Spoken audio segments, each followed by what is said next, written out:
فرمائے۔ درود پاک پڑھنے کے بے شمار فضائل و برکات ہیں۔ میرے آقا مدینے والے مصطفیٰ صلی اللہ تعالیٰ علیہ وسلم کا فرمان عالی شان ہے، جس کا مضمون ہے کہ جو کوئی شخص مصیبتوں میں ہو، پریشانیوں میں ہو، اس کو چاہیے کہ مجھ پر کثرت سے درود پڑھے، کہ مجھ پر کثرت سے درود پڑھنا مصیبتوں اور پریشانیوں کو لے جاتا ہے۔ ہمیں کون ہے جس کی پریشانیاں نہیں ہیں، مصیبت نہیں ہے، کوئی ڈیفیکلٹی نہیں ہے؟ پرابلمز ہیں اور سولوشن بھی پتہ ہے، مگر مسئلہ یہ ہے کہ سولوشن کے بجائے کہیں اور جا رہے ہیں۔ دو سولوشن یاد رکھیے، ہر پرابلم کا اس میں سولوشن ہے۔ کی آف سولوشنز دعا، اللہ سے دعا کریں اور درود پاک کی کثرت کریں، کیونکہ دعا کے بارے میں رب خود فرماتا ہے ادعونی استجب لکم، مانگو میں تمہیں عطا کروں گا۔ اور رمضان کی یہ راتیں تو سبحان اللہ رحمت کے در کھلے ہوئے ہیں، ادھر سے ندا لگائی جا رہی ہے کوئی مانگنے والا اس کی دعا قبول کی جائے، ہے کوئی سوالی اس کا سوال کی پورا کیا جائے، مگر اللہ کی بارگاہ میں سر جھکانے کی بجائے ہم لوگوں کے پاس جا رہے ہوتے ہیں، میرا یہ مسئلہ حل کر دیں، کبھی اس سے سورس، کبھی اس کے پاس۔ ارے جہاں سے حل ہونا ہے وہاں سر کیوں نہیں جھکاتے، ادھر ہاتھ کیوں نہیں اٹھاتے؟ اور خود نبی پاک فرما رہے ہیں کہ مجھ پر درود پاک پڑھو، تمہاری پریشانیاں دور ہوں گی، مصیبتیں دور ہوں گی۔ تو یہ دو چیزوں کو پکڑ لیں، انشاءاللہ دنیا میں بھی خیر اور آخرت میں بھی خیر ہمارا مقدر ہوگی۔ آئیے مل کر محبت کے ساتھ درود پاک پڑھ لیں۔ صلو علی الحبیب صلی اللہ تعالی علی محمد صلی اللہ علیہ وسلم۔ آج ہمیں دو ٹاپک انشاءاللہ ڈسکس کرنے ہیں، اور دونوں انشاءاللہ ہم قرآن مجید فرقان حمید سے سمجھیں گے۔ سب سے پہلے ہم بات کریں گے لیلۃ القدر پر۔ لیلۃ القدر کتنی عظیم رات ہے، پہلے یہ انڈرسٹینڈ کیجئے کہ قرآن مجید فرقان حمید میں اگر کسی بات کو صرف ڈسکس کر لیا جائے، صرف اس کا ذکر آ جائے تو وہ بھی بہت بڑی بات ہوتی کہ قرآن میں ذکر آ گیا۔ آپ نے سنا ہوگا، علماء فرماتے بھی ہیں کہ پورے قرآن پاک میں ایک ہی مہینے کا ذکر آیا ہے، اور وہ مہینہ کون سا ہے؟ رمضان کا مہینہ ہے۔ قرآن پاک میں ایک ہی خاتون کا ذکر آیا ہے، وہ عظیم خاتون کون ہے؟ حضرت مریم رضی اللہ تعالیٰ عنہ۔ قرآن پاک میں ایک ہی صحابی رسول کا ذکر ہوا ہے، نام لے کر صراحت کے ساتھ، حضرت زید رضی اللہ تعالیٰ۔ یعنی اب دیکھیں ڈسکس ہونا کتنی بڑی بات ہو جاتی ہے، مگر اس رات کو یعنی لیلۃ القدر کو صرف ڈسکس نہیں کیا گیا، صرف ذکر نہیں کیا گیا، اس کی امپورٹنس اتنی ہے کہ اس رات کو بیان کرنے کے لیے قرآن پاک کی پوری سورت نازل کی گئی، سورہ قدر کے نام سے۔ Try to understand the importance of that night, ٹھیک ہے؟ اب اس کا بہت خوبصورت شان نزول بھی ہے، ہم انشاءاللہ اس پوری سورت کو سمجھتے ہیں، پھر میں اس کا شان نزول بھی بیان کرتا ہوں۔ اللہ کریم قرآن مجید میں ارشاد فرماتا ہے بسم اللہ الرحمن الرحیم انا انزلناہ فی لیلۃ القدر، ہم نے اس کو یعنی قرآن کو لیلۃ القدر میں نازل کیا۔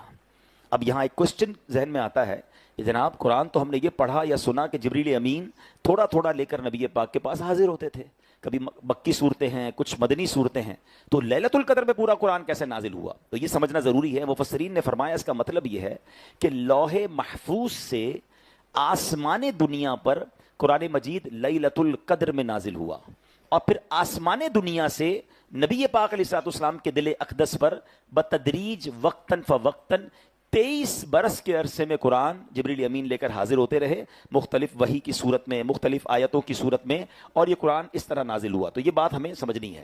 اب آگے چلتے ہیں۔ اب قرآن کوسچن کر رہا ہے وما ادراک ما لیلۃ القدر۔ یہ بڑی انٹرسٹنگ بات ہے کہ قرآن ہم سے پوچھ رہا ہے تم نے کیا جانا لیلۃ القدر کیا ہے؟ تو جواب ہو سکتا ہے کہ یا اللہ ہم تو قرآن سے سیکھنے بیٹھے ہیں، ہم کیسے آنسر دے دیں لیلۃ القدر کیا ہے؟ تو سبحان اللہ علماء ہماری تربیت فرماتے ہیں کہ قرآن کریم میں جب بہت ہی امپورٹنٹ بات ہوتی ہے نا، تو قرآن پہلے خود ہی کوسچن کریٹ کرتا ہے، انفسائز کرنا ہے، سمجھانا ہے دیر از سم تھنگ کمنگ بگ، بڑی کوئی چیز آنے والی ہے اگلی، تو غور کرو۔ اللہ فرما رہا تم نے کیا جانا لیلۃ القدر کیا؟ یہ ایک اسلوب ہے قرآن کا۔ اسی انداز کو آپ سورہ قارعہ میں بھی دیکھا آپ نے، القارعۃ ما القارعہ وما ادراک ما القارعہ، تم نے کیا جانا قارعہ کیا ہے؟ اس کے بعد خود اللہ نے ڈیفائن کیا کہ قارعہ کیا ہے، قیامت کی اس وہاں ڈیفینیشن موجود ہے۔ یہاں قرآن فرما رہا ہے وما ادراک ما لیلۃ القدر، تم نے کیا جانا لیلۃ القدر کیا ہے؟ ویری نیکسٹ آیت میں اب اس کی ڈیفینیشن ہے لیلۃ القدر خیر من الف شہر، لیلۃ القدر 1000 مہینوں سے بہتر ہے۔ ہاں اب بڑا کمال کا کوسچن ذہن میں آتا ہے، جناب یہ 1000 مہینے کیوں؟ 1000 مہینے بنتے ہیں 83 years and 4 months، 100 سال ہو جاتا، 50 سال ہو جاتا، کوئی راؤنڈ فگر ہو جاتا نا۔ 1000 مہینے پرٹیکولرلی کیوں ذکر ہوئے؟ سبحان اللہ، اس کے بہت بہت سارے شان نزول ہیں۔ ایک بہت خوبصورت شان نزول یہ ہے کہ نبی پاک علیہ الصلوۃ والسلام نے اپنے صحابہ کو ایک بہت بڑے اللہ کے نیک بندے کا واقعہ سنایا. ان کا نام تھا حضرت شمعون رضی اللہ تعالیٰ عنہ, اور وہ پچھلی قوموں میں بنی اسرائیل کے ایک بزرگ تھے, اور اس قدر اللہ کی عبادت کرتے تھے کہ 1000 مہینوں تک انہوں نے روزے رکھے. 1000 مہینوں میں ان راتوں میں انہوں نے عبادت کی, یعنی دن میں روزہ, رات میں قیام, اور اسی حالت میں جہاد بھی کیا, اور ٹھیک ٹھاک جہاد میں شرکت کی. اور پھر بڑا طویل واقعہ ہے کہ ان کو بڑی سازش کر کے کفار نے بڑی تکلیف دے کر آپ کو شہید کیا. پھر ان کفار پر عذاب بھی آیا. یہ پورا تفصیلی واقعہ نبی پاک نے صحابہ کرام کے سامنے ڈسکرائب کیا. اب صحابہ کرام کا مائنڈ سیٹ دیکھیں کہ اگر یہ واقعہ جیسے میں آپ کو سنا رہا ہوں تو نارملی ہمارے ذہن میں یہ آتا ہے کہ یار کمال کی ہستی تھی, 1000 مہینے عبادت کی, کتنی لمبی عمر ہوگی, اور کتنا اللہ کی راہ میں کام کیا انہوں نے, اور شہید بھی ہو گئے. مگر صحابہ کرام کا مائنڈ سیٹ بڑا کمال کا تھا, وہ افسردہ ہو گئے. کہتے یا رسول اللہ صلی اللہ علیہ وسلم, یہ پچھلی قوم والے تو ہم سے آگے بڑھ گئے, ان کی تو عمر ہی اتنی زیادہ ہوتی تھی کہ 1000 مہینے تو روزے رکھے انہوں نے. 83 ایئرز کون روزے رکھتا ہے, اور 83 ایئرز کی راتیں بھی عبادت میں گزری.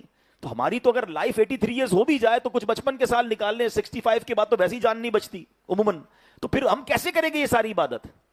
ہم تو پیچھے رہ گئے. سبحان اللہ, صحابہ کرام نیکیوں میں پیچھے رہنے پر افسردہ ہوتے تھے. ہمارا حال کیا ہے؟ ہم 2000 گز کا بنگلہ دیکھ لے تو ٹینشن میں آ جاتے ہیں, کسی کی V8 دیکھ لے تو پرابلم ہو جاتی ہے, نیا آئی فون کسی کے ہاتھ میں دیکھے تو ہمیں ٹینشن ہے, فلاں نے جناب یہ کیسے کپڑے پہن لیے, یہ اتنی ترقی کیسے کر لی, 2 فیکٹریاں لگا لی, وہ فلاں ملک پہنچ گیا. کسی کے بیرون ملک جانے سے ہمیں اپنا ملک برا لگنے لگ جاتا ہے. ارے بھائی جہاں رہتے ہو اپنے گھر پہ تو خوش رہو. ہمارا دماغ ہی عجیب ہے, ہم لوگوں کی دنیا میں ترقی دیکھ کر ٹینشن میں آتے ہیں. اس کا کوئی فائدہ نہیں ہے, یاد رکھیے گا. آپ کتنی بھی ریس لگا لیں, آپ سے آگے کوئی نہ کوئی نظر ہی آئے گا آپ کو. کہاں تک جاؤ گے بھائی؟ جو اللہ نے دیا ہے اس پر شکر ادا کریں. کمپٹیشن نیکیوں میں کرنا ہے. یہ سوچو نا کہ وہ تہجد پڑھتا ہے, میں نہیں پڑھتا. یار میری عمر کا ہے اور عالم دین بن گیا مگر میں نہیں بن سکا. ایج مجھ سے چھوٹی اور حافظ قرآن ہے, مجھے قرآن پراپر پڑھنا نہیں آتا. یہ کیوں خیال نہیں آتا؟ اب اس پہ کمپٹیشن کیوں نہیں کرتے؟ Look at the mind set of صحابہ کرام. کہتے حضور وہ تو آگے بڑھ جائیں گے. اچھا تو نبی پاک کو انہوں نے جب یہ عرض کیا تو پیارے آقا بھی غمزدہ ہو گئے کہ میری امت تو واقعی پیچھے رہ جائے گی. سبحان اللہ, قلب مصطفیٰ پر غم طاری ہو, یہ رب کو کب گوا رہا ہے. اچھا غم کیوں طاری ہوا؟ ہمارے لیے. اے امتیوں تم سے پیار کتنا ہے, وہ ہمارے نبی, ان کے ہم امتی, امتی تیری قسمت پہ لاکھوں سلام. اب نبی پاک رنجیدہ ہوئے نا, تو جبریل امین یہ سورہ قدر لے کر نازل ہوئے. حضور غمزدہ نہ ہو, آپ کی امت کو زندگی میں ایک بار نہیں, not in once in lifetime, every year, ہر سال ایک رات ایسی عطا کر دی گئی ہے کہ اگر کوئی اس ایک رات میں عبادت کر لے تو حضرت شمعون کی 1000 مہینے والی وہ عبادت جس میں دن میں روزہ تھا, رات میں قیام تھا, جہاد بھی تھا, شہادت بھی تھی, اللہ آپ کی امت کو اس ایک رات کی عبادت کے صدقے 1000 مہینوں سے زیادہ ثواب عطا فرمائے گا. آپ پہ علماء تو علماء ہے نا, مفسرین تو ایک ایک لفظ پر غور کرتے ہیں نا. فرمایا یہ نہیں کہا حضرت شمعون جتنی عبادت 1000 مہینوں کے برابر نہیں فرمایا قرآن نے, خیر من الف شہر. قرآن نے کہا 1000 مہینوں سے بھی بہتر ہے. اب کتنی بہتر ہے وہ اللہ جانے, اس کی عطا سے اس کے حبیب جانے. ہمارا تو کام بن گیا نا, ہم تو نکمے لوگ ہیں. ایک رات ایسی, اور ہر سال وہ رات آتی ہے. اچھا پھر ہم پر اور کرم کیا ہوا؟ ہمیں یہ نہیں کہا کہ سال میں کوئی بھی رات ہے ڈھونڈتے رہو پورا سال, نہیں. پیارے آقا نے ہمارے لیے, اس امت کے لیے کیا بڑا احسان کیا کہ ایک بار نبی پاک علیہ الصلوۃ والسلام نے پورے مہینے کا اعتکاف فرمایا. الحمدللہ یہ دعوت اسلامی کے مرکز میں پورے مہینے کا اعتکاف ہوتا ہے. لوگ کہتے ہیں یہ کہاں سے آیا؟ سرکار دو عالم علیہ الصلوۃ والسلام نے, حدیثوں میں یہ مضمون ہے کہ ایک بار پورے مہینے کا اعتکاف کیا. 20 دن گزارنے کے بعد جب 2 عشرے ختم ہو گئے, پیارے آقا اپنے خیمے سے باہر آئے اور کچھ اس طرح ارشاد فرمایا کہ میں نے لیلۃ القدر کی تلاش میں 20 دن اعتکاف کیا, مگر اب مجھے بتایا گیا ہے کہ لیلۃ القدر رمضان کے آخری عشرے کی 5 طاق راتوں میں سے ایک رات ہے. تم میں سے جس کو اعتکاف کرنا میرے ساتھ کر لے. اس کے بعد سے سبحان اللہ یہ آخری 10 دن کا اعتکاف جو ہے وہ زبردست طریقے سے رائج ہوا. مبارک انہیں جو آخری عشرے کا اعتکاف کرتے ہیں. حدیث پاک میں آتا ہے من اعتکف ایمانا و احتسابا غفر له ما تقدم من ذنبه. میرے آقا فرماتے جس نے اللہ کی رضا کے لیے, ایمان کی حالت میں ثواب کمانے کے لیے رمضان میں یہ آخری عشرے کا اعتکاف کیا, حدیث پاک کا مضمون, اللہ اس کے پچھلے سارے گناہ معاف فرما دیتا ہے. تو مبارک ہونے جو اعتکاف کر بیٹھے ہیں, مگر جو اعتکاف کر چکے, خدارا مسجد کا تقدس یاد رکھیے گا. فضول باتوں سے بچنا ہے. اللہ کے گھر میں بیٹھے, اس کا پروٹوکول ہے نا, کسی بڑی جگہ جاتے تو اس کا احتیاط, اس کا پروٹوکول, اس کے آداب ہوتے ہیں. اللہ کے گھر میں آپ اس لیے نہیں آئے کہ کھائیں پیئیں ہنسی مذاق, نہیں. عبادت کریں, ذوق و شوق کے ساتھ رہیں, آنسو بہائیں, دعائیں مانگیں. آپ تو خوش نصیب ہیں, اب تو جو بھی لیلۃ القدر ہوگی آپ کو مل جانی ہے انشاءاللہ, آپ اللہ کے گھر میں ہی ہوں گے. تو یہ تو ہو گئی بات ان لوگوں کے. اب ہم جیسے لوگ جو اعتکاف میں نہیں ہیں, تو ہمیں کیا کرنا ہے کہ ہمیں لیلۃ القدر کو ٹارگٹ کرنا ہے. بہت اچھی بات ہے کہ آج آپ ہم سب علم دین کی اس محفل میں بیٹھے ہیں. 5 رات انشاءاللہ یہاں اجتماع ہوگا, آپ یہاں بھی تشریف لائیں, اور بھی دعوت اسلامی کے تحت پورے پاکستان پوری دنیا میں اجتماعات ہو رہے ہیں, فیضان مدینہ میں مدنی مذاکرہ ہو رہا ہے, مگر اس کے ساتھ ساتھ انڈیویجول عبادت بھی کریں. جیسے ماشاءاللہ یہاں صلاۃ التسبیح ہوئی, تو میں 5-6 ٹپس دیا کرتا ہوں, دوبارہ دے دیتا ہوں, اللہ کرے کوئی عمل کرے گا تو مجھے بھی کچھ ثواب مل جائے گا. کہ آپ ان 5 راتوں میں پہلے, اچھا یہ بھی بڑی خوبصورت بحث ہے کہ 5 میں سے کون سی رات ہے. قرآن پاک میں ایک اشارہ موجود ہے, اور ہمارے اکثر علماء فرماتے ہیں کہ رمضان کی 27ویں شب جو ہے وہ شب قدر ہے. اور وہ اشارہ کیا ہے؟ سورہ قدر میں لیلۃ القدر 3 بار آیا, انا انزلناہ فی لیلۃ القدر وما ادراک ما لیلۃ القدر لیلۃ القدر خیر من الف شہر, 3 بار آیا. تو لیلۃ القدر میں کتنے حروف ہیں؟ 9 حروف ہیں. اگر آپ کاؤنٹ کریں گے نا تو 9 حروف ہیں. 9 ملٹیپلائی بائی 3 27. تو علماء فرماتے ہیں یہ قرآن میں ہی اشارہ ہے کہ 27ویں شب جو ہے وہ شب قدر ہے. مگر ایک حدیث میں یہی فرمایا کہ 5 میں سے کوئی بھی رات ہے. تو گویا ہمیں کرنا بھی یہی چاہیے, بے شک 27ویں کو زیادہ اہتمام کر لیں, ورنہ 5 راتوں کو ٹارگٹ پہ لے لیں. تو کرنا یہ ہے, پہلے یہ ذہن میں بنا لیں کہ 83 ایئرز 4 مہینے میں عبادت نہیں کر سکتا, یہ تو پاسبل نہیں ہے میرے لیے. ایک رات مس نہیں کرنی ہے کہ اس سال ان 5 راتوں میں سے کوئی ایک رات تو لیلۃ القدر ہے. ٹھیک ہے, اب میں نے ان 5 راتوں کو فل ٹارگٹ پہ لے لینا ہے. اس کا طریقہ کیا ہے میں چند باتیں بتا دیتا ہوں, پھر انشاءاللہ اگلے ٹاپک کی طرف چلتے ہیں. کہ اس میں عشاء کی نماز اور فجر کی نماز, ویسے یہ سارا سال کیا کریں کہ جو عشاء کی نماز اور فجر کی نماز با جماعت پڑھ لے اس کو ساری رات عبادت کرنے کا ثواب ملتا ہے. تو یہ ٹارگٹ کر لیں کہ عشاء اور فجر مس نہیں کرنی, پوری تراویح بھی پڑھیں ماشاءاللہ. اس کے بعد آپ لیلۃ النطاق راتوں میں کچھ نوافل پڑھیں, جیسے آپ نے ماشاءاللہ صلاۃ التسبیح پڑھی, جنہوں نے نہیں پڑھی وہ بعد میں کچھ نوافل پڑھ لیں, 4 نفل پڑھ لیں, 12 پڑھ لیں, لیلۃ القدر کی نیت سے پڑھ لیں. ٹھیک ہے, 2 کام ہو گئے. تیسرا, آپ کچھ نہ کچھ قرآن پاک کی تلاوت ضرور کریں اس رات میں. سورہ ملک پڑھ لیں, سورہ یاسین پڑھ لیں, اللہ توفیق دے تو کوئی ایک پارہ پورا پڑھ لیں. ابھی تو رات بہت لمبی ہے نا, رات آپ نے کوئی اور کام نہیں کرنا. یعنی میں دل پر چوٹ کرنے کے لیے کہہ رہا ہوں کہ اگر آج ہماری اس مسجد میں اناؤنسمنٹ ہو جائے کہ جو 5 راتیں پوری عبادت کرے گا اس کو 25 لاکھ روپے ملیں گے, میرا خیال ہے روڈیں بھی بھر جائیں گی اور کوئی فجر تک نہیں جائے گا باہر. تو بھائی 20-25 لاکھ کی کوئی اہمیت نہیں ہے. 83 سال 4 مہینے سے زیادہ عبادت کا ثواب اس ایک رات میں ملنا ہے, اور سب کی مغفرت. سبحان اللہ, فرشتے نازل ہوتے ہیں, فرشتے دعاؤں پر آمین کہتے ہیں. تو ہمیں اس رات کو مس نہیں کرنا ہے. اب آتے ہیں, 3 چیزیں ہو گئیں. چوتھی, آپ کچھ ذکر و اذکار کریں. ان 5 راتوں میں ہو سکے تو 313 بار درود پاک پڑھ لیں, 111 بار کلمہ پاک پڑھ لیں, پھر سبحان اللہ, الحمدللہ, اللہ اکبر, جتنا ذکر الہی اور درود پاک کر سکتے ہیں وہ بھی کر لیں. 4 ہو گئی باتیں.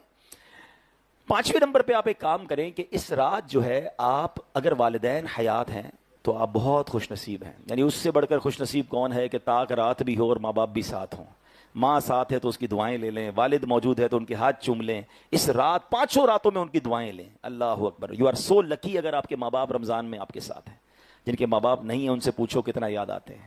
تو اب 5 راتوں میں ہو سکے تو ماں باپ کو کچھ ایصال ثواب کریں, اور پاسبل ہو تو قبرستان تھوڑی دیر کے لیے ان سے سمجھ لیں روحانی ملاقات کے لیے چلے جائیں, وہاں جا کے سورہ یاسین سنا دیں انہیں. 5 ہو گیا. 6 نمبر پہ ایک کام کریں کہ ان 5 راتوں میں کچھ نہ کچھ چیریٹی کریں. 50 روپے, 100 روپے, 1000 روپے, جیسی آپ کی حیثیت, 10,000 روپے, 1 لاکھ روپے, لفافے بنا لیں 5, تاکہ مس نہ ہو. ٹھیک ہے, 6 کام ہو گئے.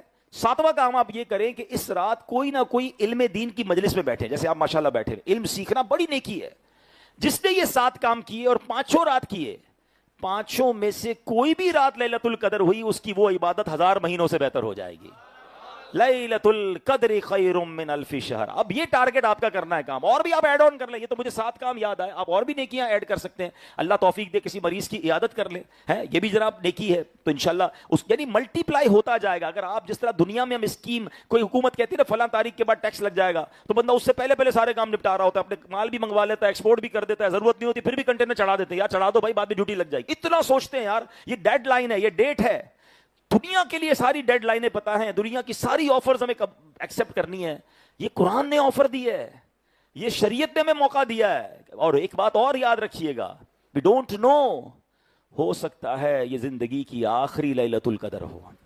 ابل تو اللہ کرے ہمیں مل جائے, ابھی بھی نہیں پتا کہ ہم آخری شب تاک رات تک زندہ رہیں گے کہ نہیں. آگاہ اپنی موت سے کوئی بشر نہیں, سامان 100 برس کا ہے, پل کی خبر نہیں. آج صبح جب میں فجر کے بعد گھر پہنچا تو مجھے ایک میسج آیا, ہمارے بہت پیارے اسلامی بھائی ہیں, سکھر میں ہوتے ہیں, اور انہوں نے مجھے بتایا 43 ایئرز ان کے بھائی کی ایج تھی, اور وہ اس سال رمضان میں عمرے پر بھی تھے.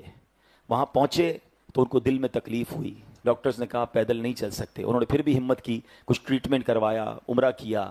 عمرے کے بعد ڈاکٹروں نے کہا آپ کے دل کا پرابلم ہے, آپ کا آپریشن ہوگا. گھر والوں نے کہا مکے میں ہی آپریشن کروا لیتے ہیں. انہوں نے کہا نہیں, بہتر ہے آپ پاکستان لے جائیں. وہ پاکستان لے کر آئے, اور یہاں آنے کے بعد ان کا وصال ہو گیا. جمعرات کی رات ان کا وصال ہوا, جمعے کو ان کا جنازہ ہوا. اللہ ان کی بے حساب مغفرت فرمائے. مگر میں سوچتا رہا جب میں نے اس کی پکچر دیکھی کہ میں تو اس سے 7 سال بڑا ہوں. وہ کہتے ہیں میں کبھی پتہ ہی نہیں چلا دل کی کوئی بیماری تھی. ڈاکٹر کہتے 10 سال سے پرابلم تھا, اب دل اتنا کمزور ہو گیا کہ وال چینج کرنا پڑے گا. اور جب آپریشن ہوا تو اس کی باڈی نے اس کو ایکسیپٹ نہیں کیا, اور جو بھی معاملہ تھا آخری وقت آ گیا. خیر میں تو رشک کرتا رہا کہ عمرہ کرنے والے کے گناہ معاف ہوتے ہیں. وہ گناہ معاف کروا کے آیا. شب جمعہ رمضان کا مہینہ انتقال ہوا, اور جمعے کو جناز قبر ملی. تو اور انسان کو کیا چاہیے, جانا تو مجھے بھی اور آپ کو بھی ہے. اللہ ایمان والی, عافیت والی, اور اے کاش ایسی موت دے کہ دنیا میں جانے کے بعد بھی قبر جنت کا باغ بن جائے. لیکن یہ زندگی ہے, کسی کے تصور میں نہیں ہوتا ہے. یار یہ چلا گیا, ہمارے ساتھ تھا بھائی, بالکل فریش تھا, کوئی مسئلہ نہیں تھا. ہمارے ساتھ بھی ایسا ہی ہونا ہے. لوگ بعد میں باتیں کریں گے کہ یار وہ تو ہمارے ساتھ تھے چلے گئے. تو بھائی ہمیں خود جانے کی تیاری کر لینی چاہیے نا. تو ہمیں نہیں پتا کہ یہ تاک رات, یہ لیلۃ القدر کہیں ہماری آخری لیلۃ القدر نہ ہو. تو پلیز مس مت کیجیے گا. یہ بالکل کمر بستہ ہو جائے. ابھی یہاں کے اجتماع سے فارغ ہونا, فریش ہونا ہے, گھر جا کے تھوڑا فریش ہو جائیں, پھر مسجد میں آ جائیں, اپنے گھر میں ہی کوئی کونا پکڑ لیں. میں جانوں میرا رب جانے, آج میں نے قرآن پڑھنا ہے, آج میں نے تسبیح پڑھنی ہے, آج اس کو منانا ہے, آج رو رو کے دعائیں کرنی ہیں. جتنا ہو سکے آپ ان 5 راتوں میں نیکیاں کیجئے. اللہ مجھے بھی یہ ساری تاک راتیں خوب اپنی رضا والے کام میں گزارنے کی توفیق عطا فرمائے, آپ کو بھی نصیب فرمائے. اب بات